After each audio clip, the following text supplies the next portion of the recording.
Hello, everyone, and welcome back to the Football Outsiders Fantasy Show. I'm your host, Scott Spratt, a writer for Football Outsiders. Today, I'm joined by Mike Clay of ESPN, fresh off the fantasy football marathon. So, Mike, have you had a chance to sleep any the last week or so as you guys are ramping up your preseason work over there?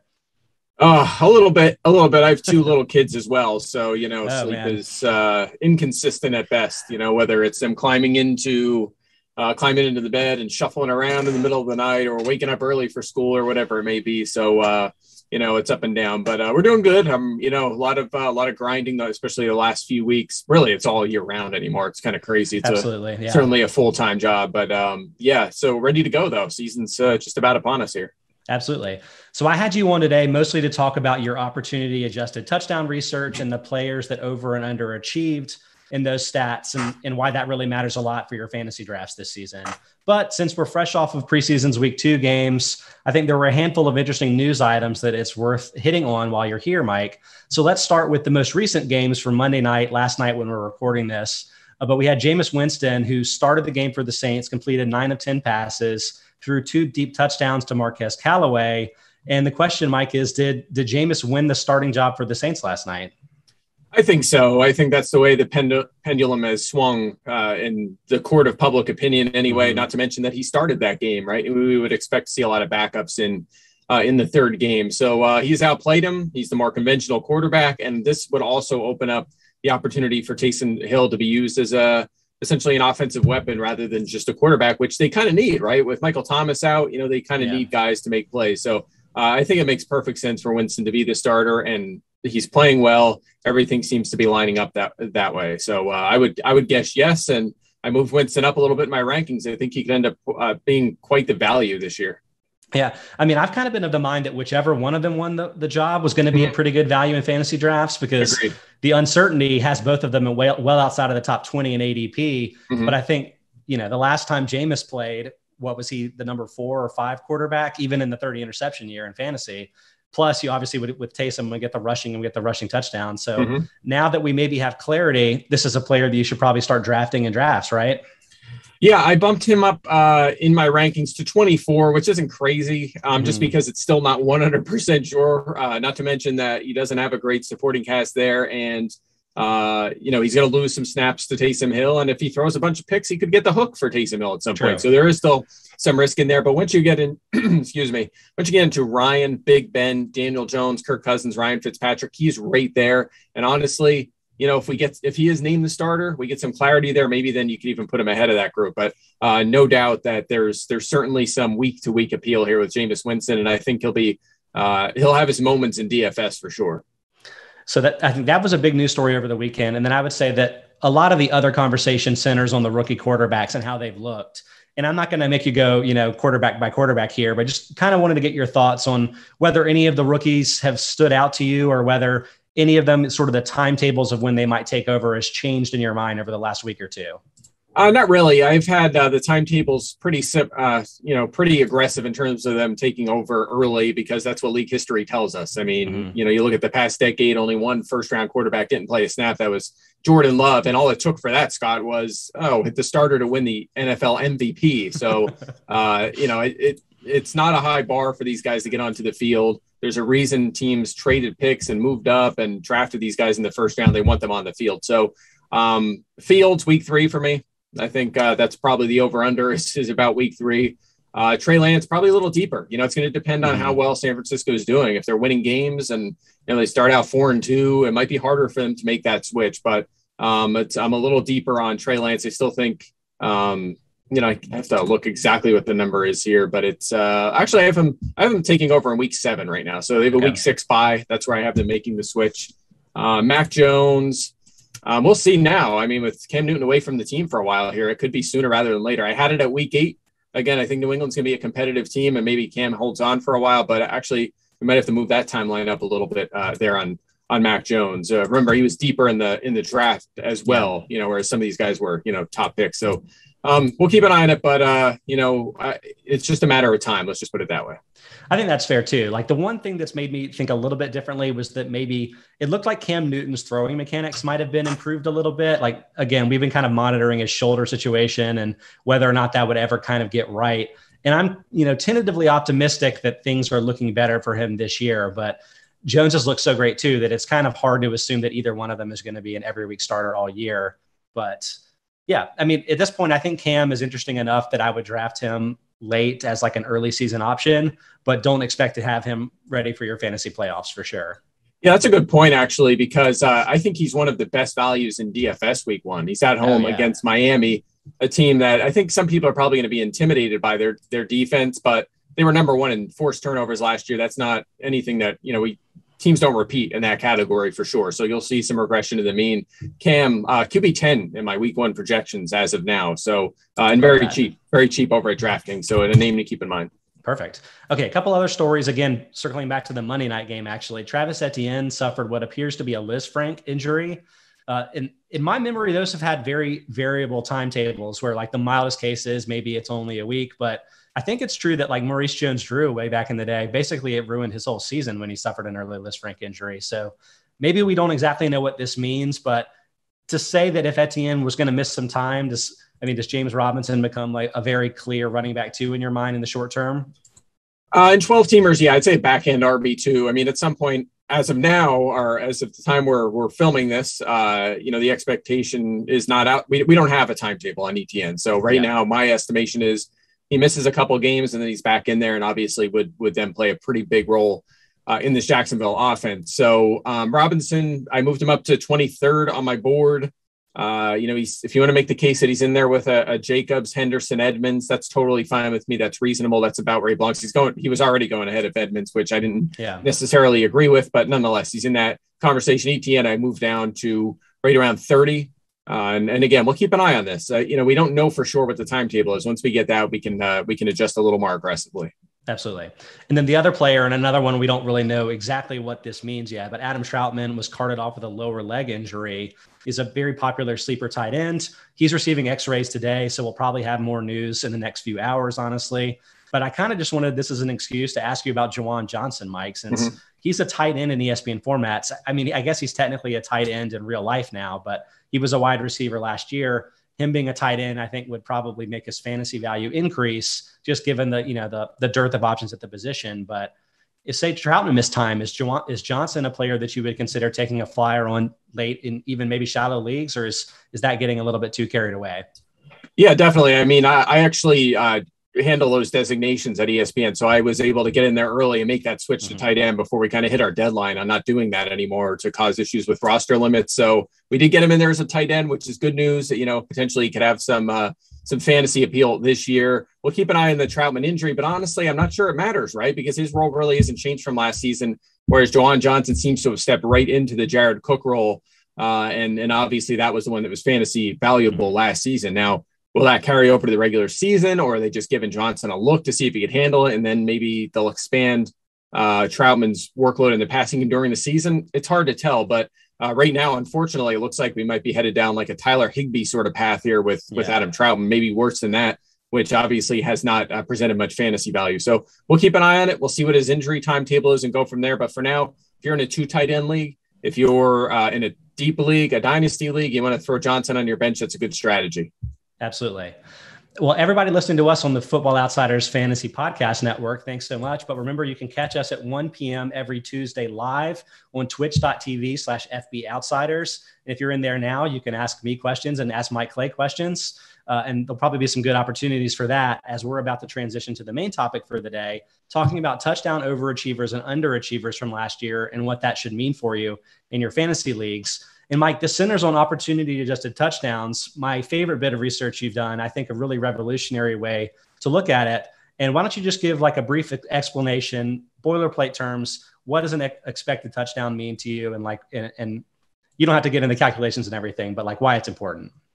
Yeah, sure. So, and I've always called it O.T.D, opportunity adjusted touchdowns, probably a very convoluted name at this point when I could have just went with expected touchdowns, which is kind of what I've been leaning toward. But nonetheless, the idea is you just look at the location of, for a carry, where on the field the carry takes place and what the odds of scoring a touchdown are for the average player from that location.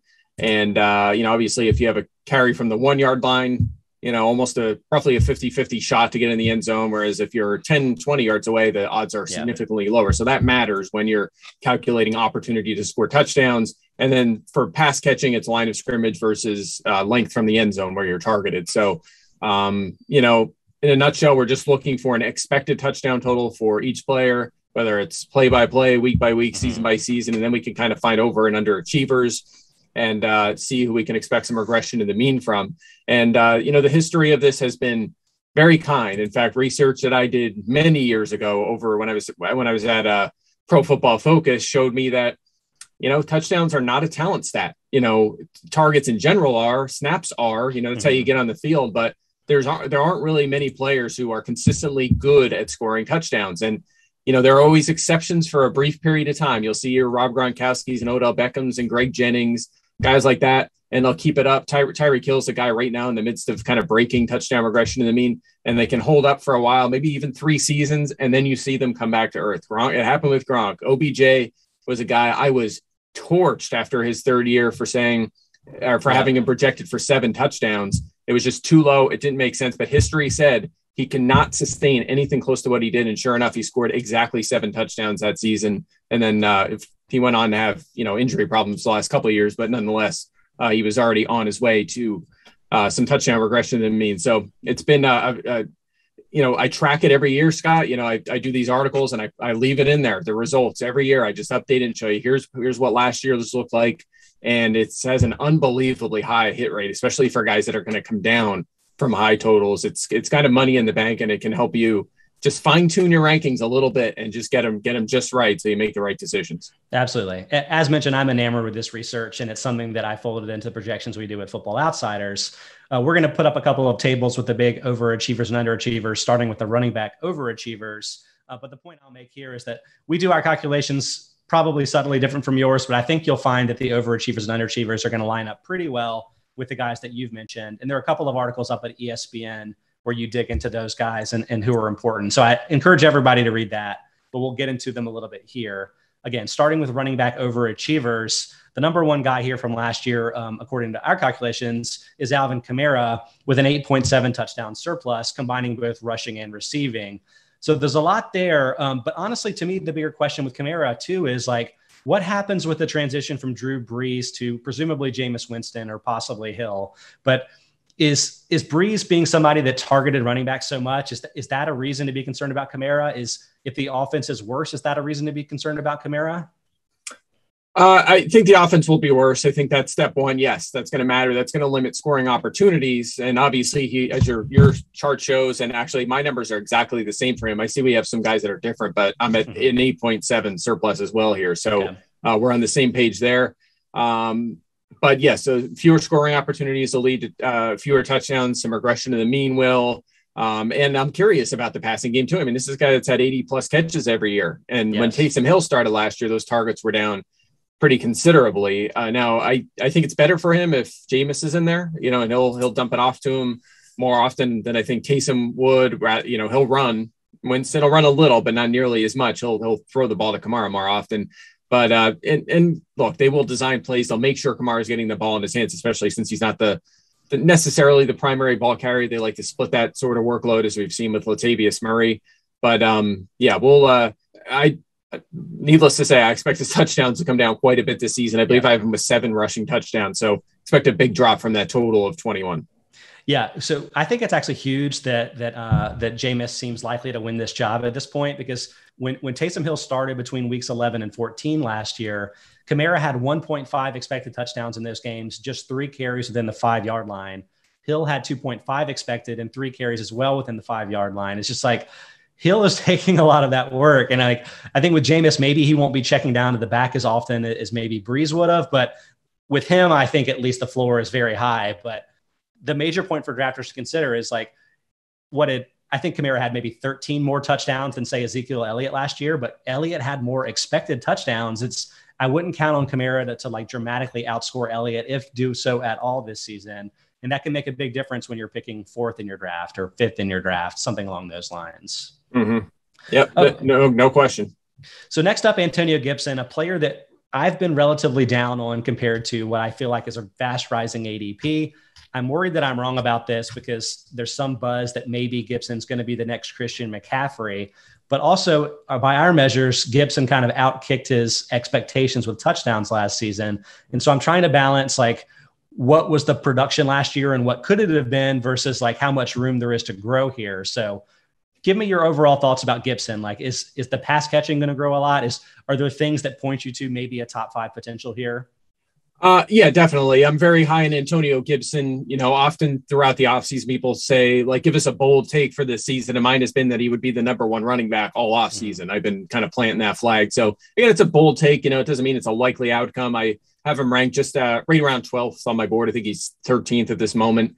So I do like him a lot. If I can get him early in round 2, trying to do that as much as I possibly can. Look, this is a guy, remember, he only had 33 carries in college, not in one season, his whole college career.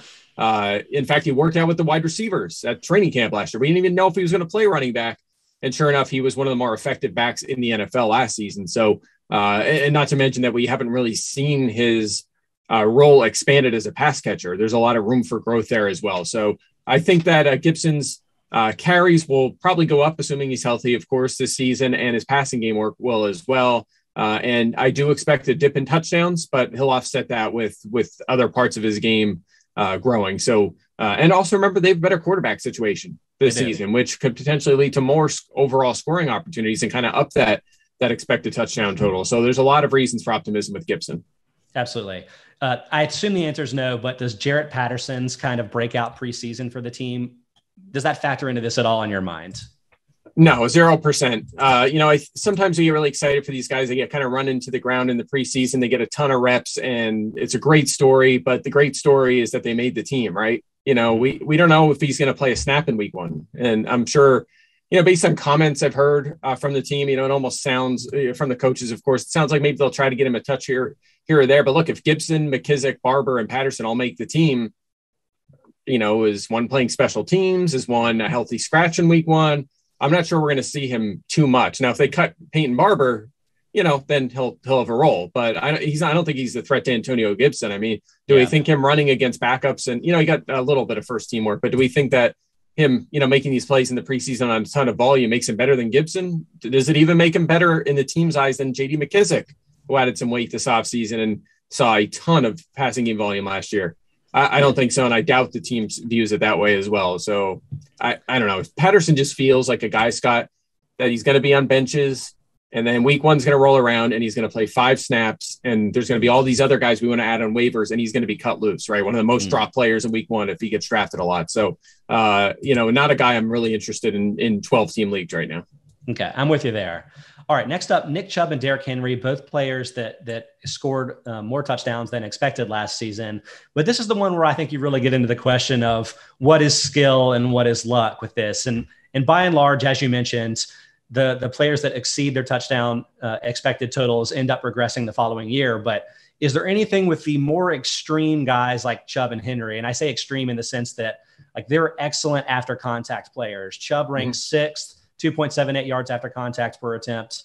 Henry 4th, 2.89. They do exceptional in that stat every year. Do you think that these players are kind of exceptions that maybe can keep scoring more than you would expect?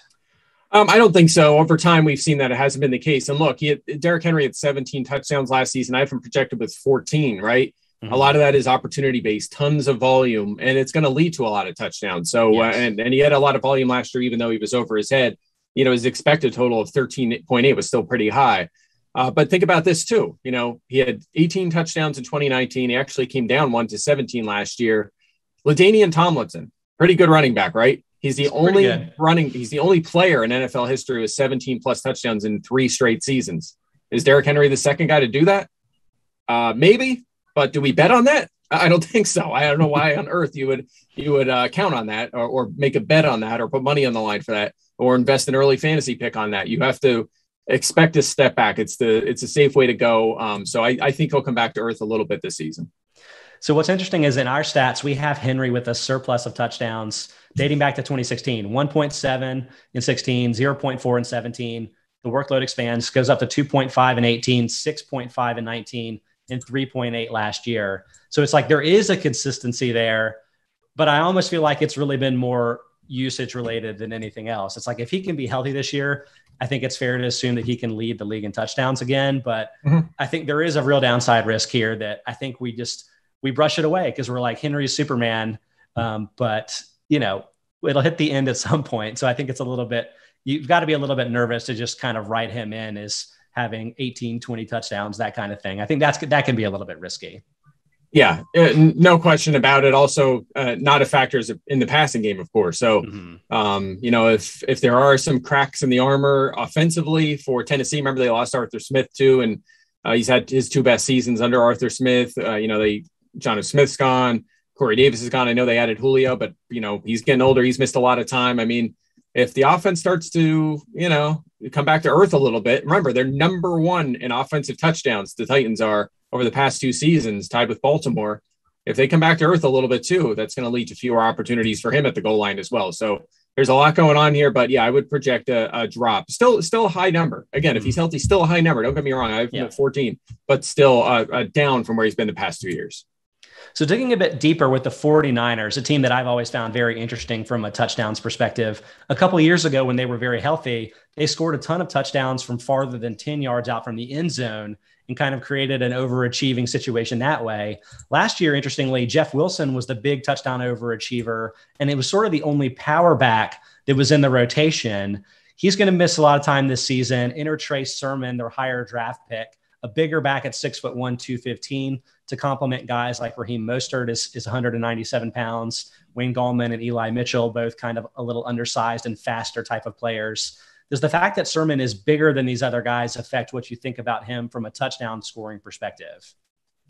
Yeah, I mean, it helps. I mean, I definitely think size is something we need to look at when projecting touchdowns, and height and weight are something I definitely utilize, especially for pass catchers, because we've seen a tendency for play callers to lean on those guys as the goal line approaches. So that's definitely important. And yeah, anytime I look at a backfield and see an 195 pound back and a 215 pound back, I definitely would expect more, maybe perhaps more reliance on the bigger back near the goal line. But also Wayne Gallman's there, and if he's involved too, he's about the same size as Sermon and could be a factor. I don't know what's going to go on with Elijah Mitchell and Michael Hasty. We'll see how this thing kind of sorts out. But you're right. If there's a couple teams in this league, a couple offensive minds who know how to maximize running back efficiency, even if the overall numbers aren't great, especially for an individual, they're overachievers essentially in efficiency. They kind of break our models a little bit. And Kyle Shanahan is one of those guys. So I think Sermon, I see the ceiling. If Mostert misses time and he gets an opportunity as that top guy, there's bound to be plenty of good fantasy weeks. But, round 3 running back, there's not a great resume out there for these guys. He's not a clear number 1 on his depth chart, and he's going in the 7th round. I mean, I have not been on Sermon at all, just like Michael Carter. Both of those guys have essentially been off my board because they're going way too early. So, we'll see. Maybe I'll be wrong on those two, but the math doesn't seem to add up for me with either of them. All right, let's shift gears to some of the running back underachievers last year. This one I teased a moment ago, Ezekiel Elliott, who, despite having 13 fewer touchdowns than Alvin Kamara last year, by our numbers, had more expected touchdowns. And a big split here was with Dak Prescott healthy last year, weeks 1 to 5, 7.5 expected touchdowns, or 1.5 a game. That fell to 6.7 over the rest of the season, or 0.7 per game. So almost double with Prescott under center. Possible big deal here. Do you think Elliott is a big sleeper here? I don't know if we could go sleeper just because he's going in the the middle of the first round. Sure. So that's probably the wrong word. Yeah. Yeah. I have him ranked 4th though. Like that's, I think, higher than consensus. Yeah. Yeah. Maybe a sleeper to lead the league in touchdowns, something like that, which was probably what you meant. But yeah, that's totally fair. 4th highest expected touchdown total for me last season, tied for 1st in carries inside the 5, which I like a lot. But you're right. Only, 8 touchdowns. It's a career low for Zeke. We don't expect numbers that low. And I don't think people realize just how much he was used last season, right? The offense kind of fell apart when Dak went out, but he still ended up top 5 at running back in snaps, carries, touches, pass routes. And that's 3 years in a row that he's been in that department. So yes, I think the touchdowns go up. I have him with 12 this season. He had 8 last season. I expect him to bounce back. My only concern really with him is workload. We talked about it with Derrick Henry with all the touches he has racked up, and it's hard to sustain that sort of usage year after year. Well, Zeke, I mean, you can go through his NFL career and then all the way back to Ohio State. I mean, just tons and tons of touches year after year after year. And that's starting to weigh on me a little bit. So I'd still draft him when the time comes, in the right place in the first round. But I am a little bit nervous, even though he's only 26. Fair. Okay, I'm skipping around a little bit for time reasons. But next up, let's jump to Clyde Edwards-Helaire, who scored 3 fewer touchdowns than expected, 5 actual scores against 8.0 expected ones. It seems like the upside would be tremendous with the Chiefs offense and how many touchdown opportunities they have. But I think there's other factors involved here that I wanted to ask you about. How much does run blocking play a role in sort of these over and underachievers, do you think? And what about quarterback play with a quarterback like Patrick Mahomes, who tends to throw more than an average quarterback near the red zone? See, that's tricky because they do throw a lot. It's a very pass heavy offense. We know that, but they also are in scoring range a lot, which is why we've had insane numbers from guys like Damian Williams, right? Yeah. And we had great opportunity for Clyde Edwards-Helaire last year, right? I mean, the opportunity was there. He just had some bad luck. I mean, think about this. Every single running back who touched the ball at least 205 times last season scored 8 or more touchdowns. Yeah. Think about that. Everyone with 205 touches had 8 or more touchdowns, except for Edwards-Helaire. He had 5. I mean, That's crazy. Huge outlier. Right. It doesn't even make sense. So it is bad luck. I know he had a lot of goal line carries early in the season that kind of affected him. And he started to get back on track in the second half a bit. But, I think that we were kind of on the right track with our expectations for him. Had he stayed healthy and not had the bad touchdown luck, I think he would have come closer. He certainly would have come closer to matching his aggressive ADP. I don't know if you were buying him in the first round. I thought that was too much, which was unfortunate because I love him as a prospect. I still like him, and he certainly is a bounce back candidate. But sometimes things just don't go your way. He had some bad luck, and obviously it showed up in his fantasy point total. But I have him bouncing back big time. I have him doubling his total from 5 to 10 this season. We'll see about the offensive line. Chiefs fans will tell you they're in great shape. Everything is hunky dory. I tweeted something about the line the other day and just got torched for suggesting that three of their 5 starters have never played an NFL snap. Yeah. Apparently that doesn't matter. They're good to go, my man. Like they're that's an elite line. Who cares? Doesn't really work that way. We don't know for sure. They've shown well in camp in the preseason. We'll see when it comes down to the games, just how well they show up. The left side should be very good, of course, with Thuney and Orlando Brown. We'll see center, left or right guard, right tackle.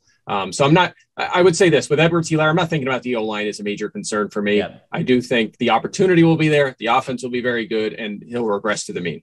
Yeah. I mean, I think the offensive line there's upside there because it's possible these guys will be better than before.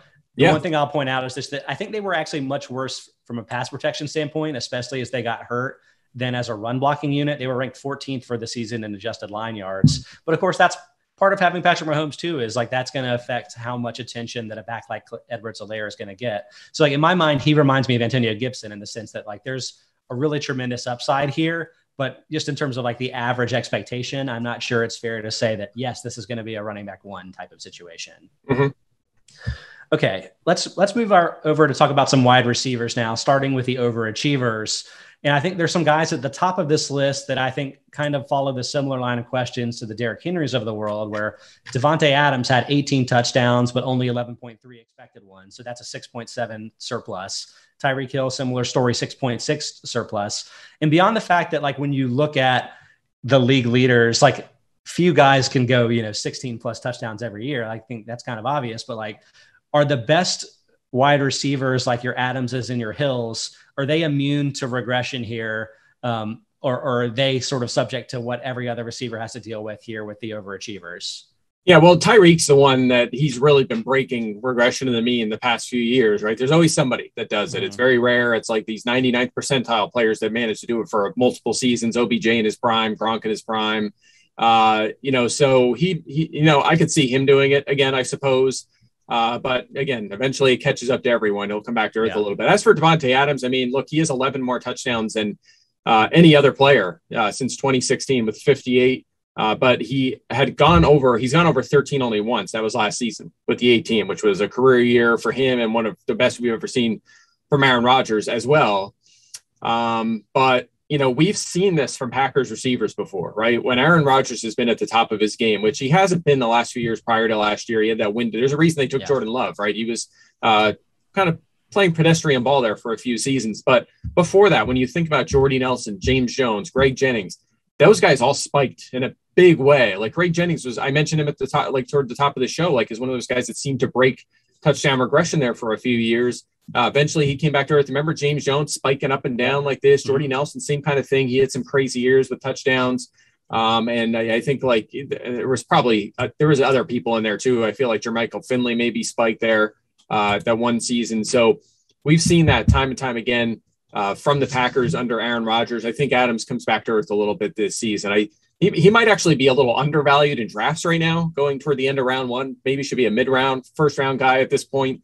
But even with and that's the case with touchdowns likely coming down. I'm at 12 this year. He had 18 last season. I think that's about right.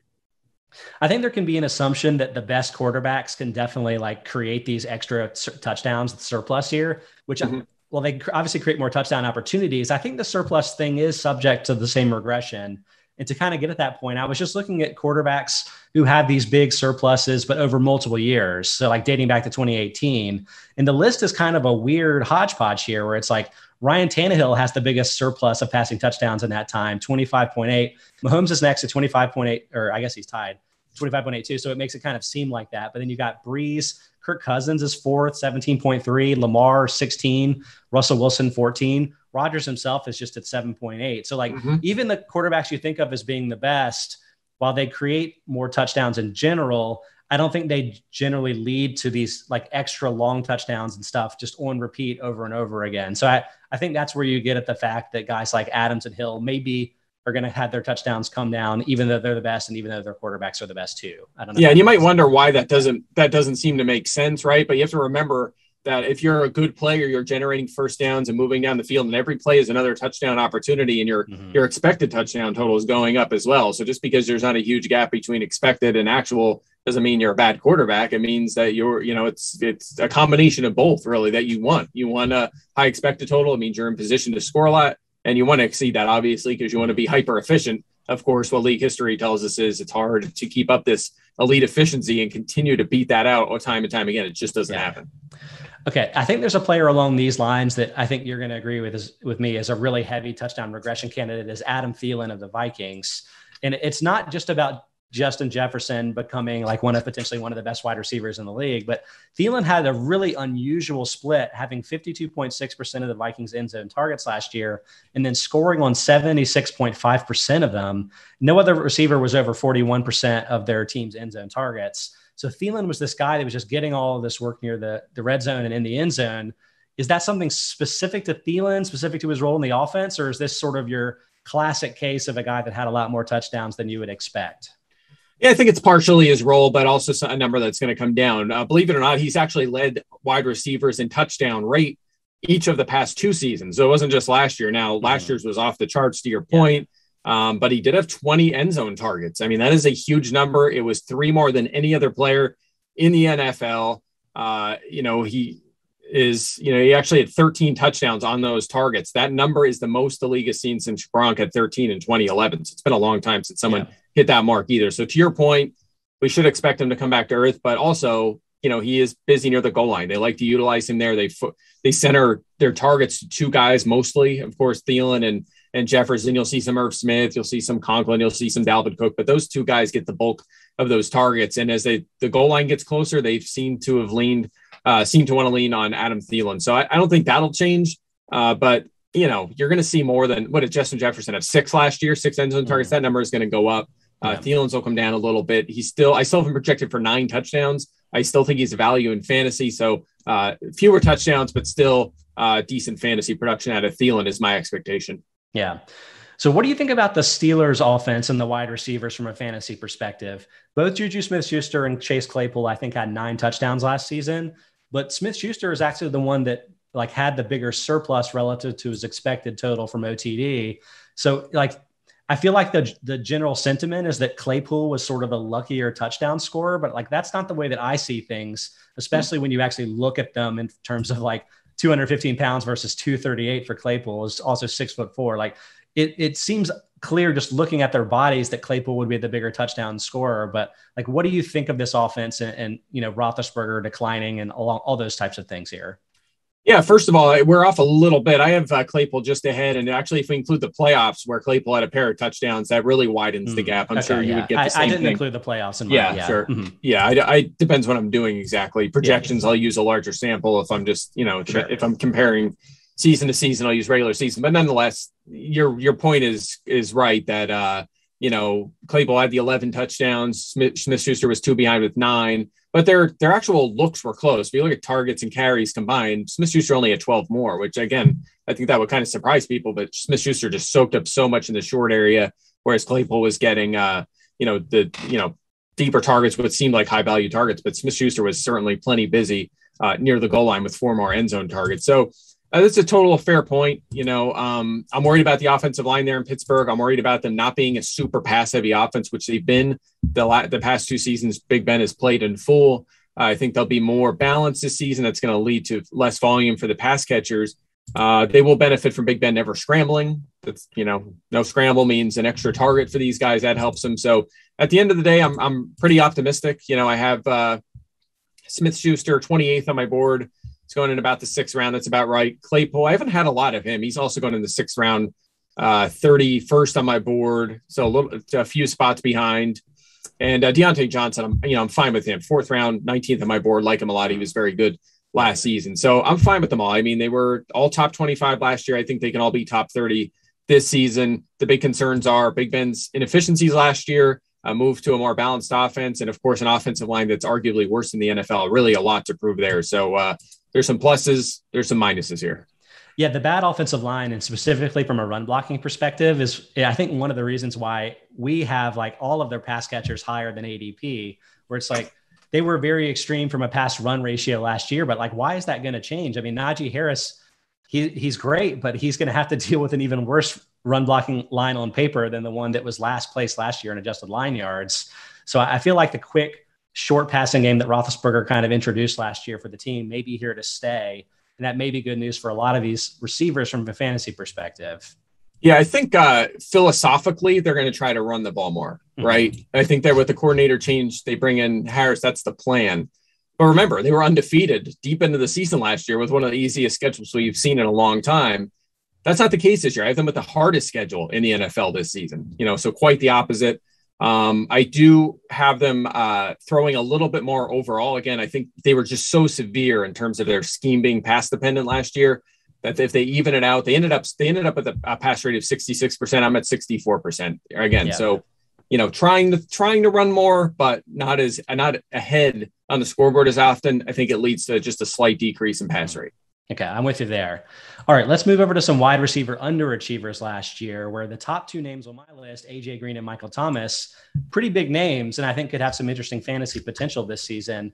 Green, I think everybody pretty much wrote off after his really bad year with the Bengals last season, but we had 6.4 expected touchdowns for him last year, only scored twice. His surplus or shortfall of 4.4 touchdowns there was almost double everybody else on our list. So I'm like, man, maybe Green has a really big bounce back potential now as the outside starter opposite DeAndre Hopkins with the Cardinals. Do you think that bounce back potential exists, or are you too worried about, declining skills, potential injuries, things like that with Green? Yeah, it's a mix of all those things. I think you kind of laid it out pretty clearly. I don't think we're going to get prime AJ Green by any means. He's, injuries have been an issue for him in recent seasons. He's much older. They drafted Rondale Moore. He's clearly not the number one with DeAndre Hopkins there. Also Christian Kirk working in, he may start open as the top slot guy there. So a lot of reasons to be pessimistic about Green. I only have him scoring about 4.5 touchdowns. His expected total was 6.5 last year, only at the 2. You're right. My numbers align. He was very unlucky and inefficient in that department last season. Some of it was his fault. A lot of it was not his fault. But, again, with the lesser role this season, he's not going to get that massive volume that he had last season at times. It's just I don't see a huge uptick here just because of the role.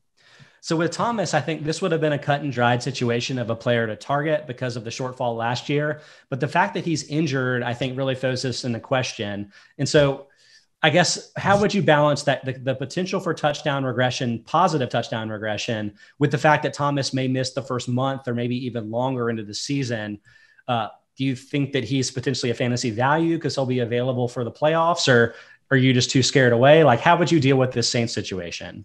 Yeah, I mean, I'm trying to avoid him if I can. It just depends where he falls. Like over the past week, his ADP is in the 5th round of best ball drafts, which is way too early. I'm not going to do that even in best ball. Like there's more appeal in best ball than there is a normal league where you have to carry him on your bench or perhaps IR and give up that early pick. But, I have him at 5 touchdowns in 11 and a half games for a projection. Look, he scored 9 touchdowns exactly in 3 of his first 4 NFL seasons. So he has a decent resume in that department, but remember, there's no more Drew Brees here either. So that's a factor as well. Something to keep in mind. Also, so he comes back. Does he get hurt again? I mean, he missed a lot of time last year. Does he come back slow? Is this offense struggling at that point?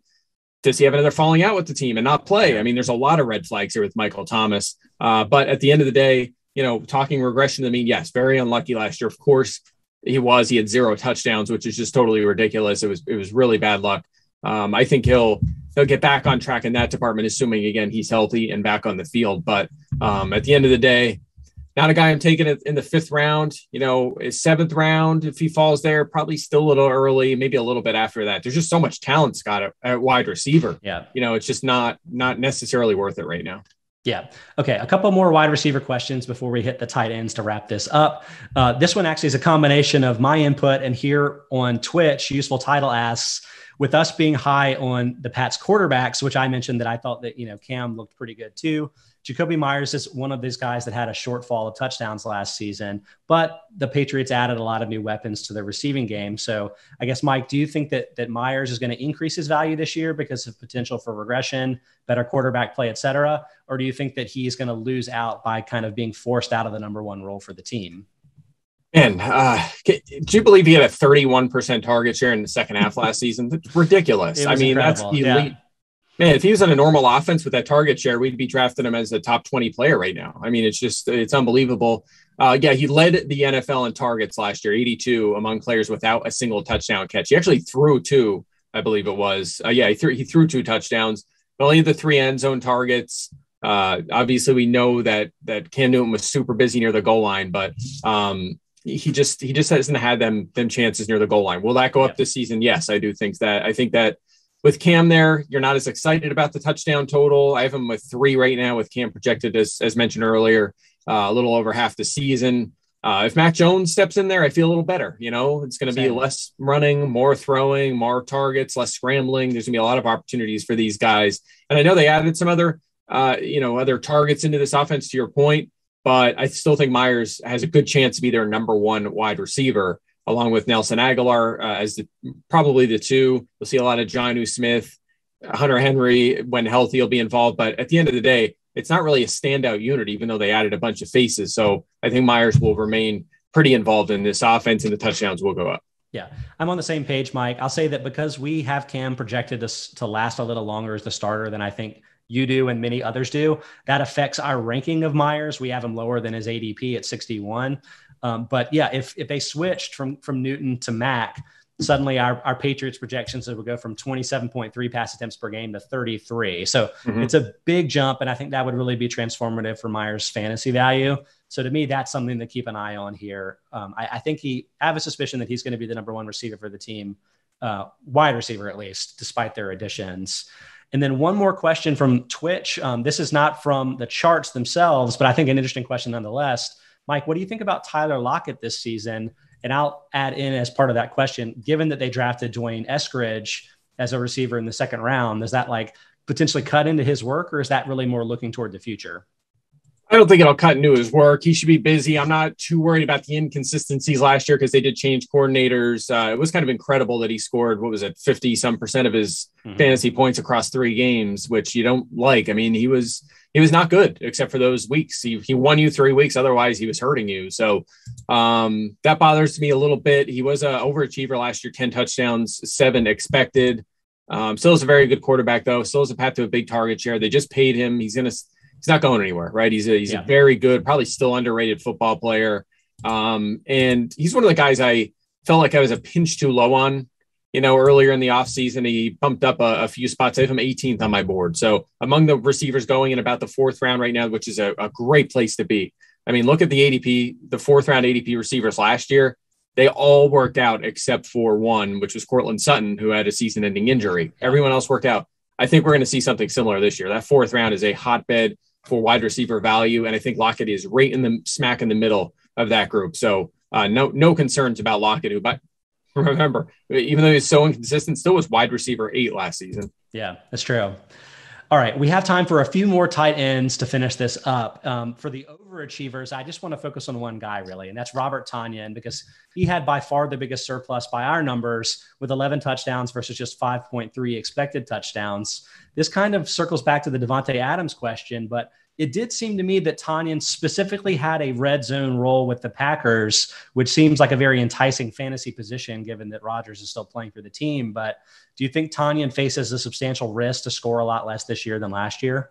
I do. I have him with 6 touchdowns. I did a lot of research on this, and, he's the poster boy this year. Every year is a poster boy for touchdown regression. I mean, he is the poster boy for sure. 18.6% touchdown rate. Easily the highest in the NFL last season. The next closest player that had 50 plus targets was Adam Thielen at 13.1. Think about what we talked about with Adam Thielen and him being off the charts. He was at 13.1. Tonyan was at 18.6. Like, that's unbelievable. I looked at some history here. Look at 2009 to 2019, 29 tight ends had a touchdown rate at 8.5% or higher on 50 plus targets, and then saw 50 targets or more the next season, right? So big involvement back-to-back years. We don't care about the guys that got hurt or whatever it may be. Guys that had back-to-back seasons with big roles. So they had a big touchdown rate the first year. In the second year, so 29 is the sample, 27 scored fewer touchdowns the next season. Tonyan he had 59 targets last season. That was 22nd among tight ends. It has to go up this season. And that's kind of the pushback, right, Scott, as well. Okay, but he played so well, his targets have to go up, right? I looked at that too. And you look at these guys with the huge touchdown rates, the targets do not go up consistently. They do not the next year. So that's not a lock either. That being said, I think his target share could go up a little bit. I could see it going up a little bit, though they did add Randall Cobb.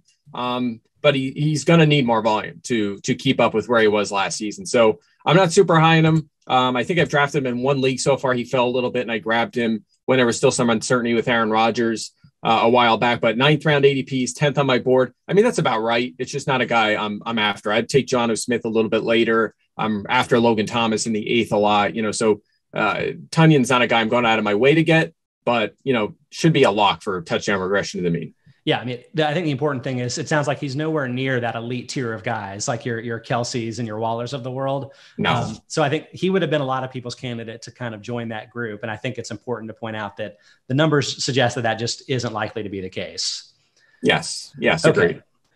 Finally, with some tight end underachievers, I think the main one here I want to talk about is Rob Gronkowski, someone that I've been lower on, not because of declining skills per se. It's more that the Buccaneers seem to have so many more options, for receiving targets than other teams between getting O.J. Howard back. You add Giovanni Bernard, I think a talented pass catcher at running back. They've got an unbelievable cast of wide receivers. There were guys like Tyler Johnson who were really good, can't even see the field. So I was worried that Gronk was kind of get a little bit forced out of the mix. But it also looks like O.J. Howard is not really fully back from his injury from last year, which I think could be a make or break thing here.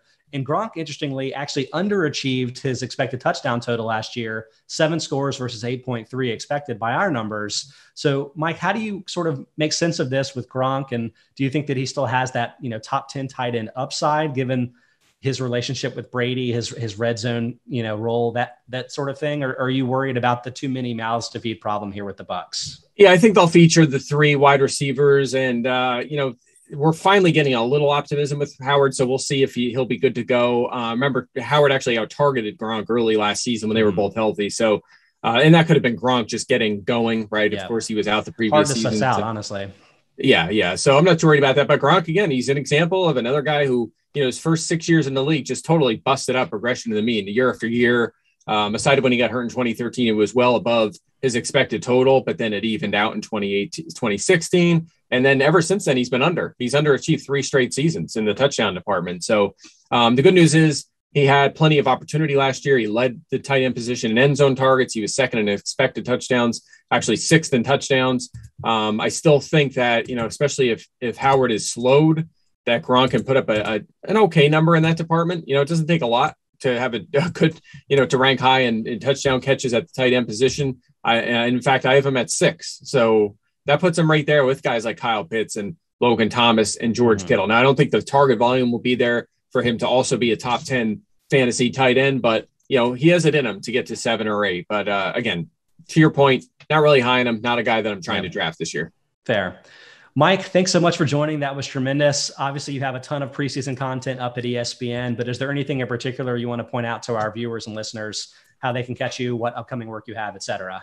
Yeah, lots of content up there. ESPN Plus, ESPN.com. We just put out the 192 today, the 192 players I think who should be drafted in 16 round 12 team draft. So, broken up into tiers. It's a free article right now, but tons of stuff at ESPN Plus, whether it's NFL, gambling, fantasy, all kinds of stuff up there. So, there's a lot to consume, but it's the time, right? We're a couple weeks away from the season. Now's the time. Absolutely. Everybody check out all of Mike's great work. It's tremendous.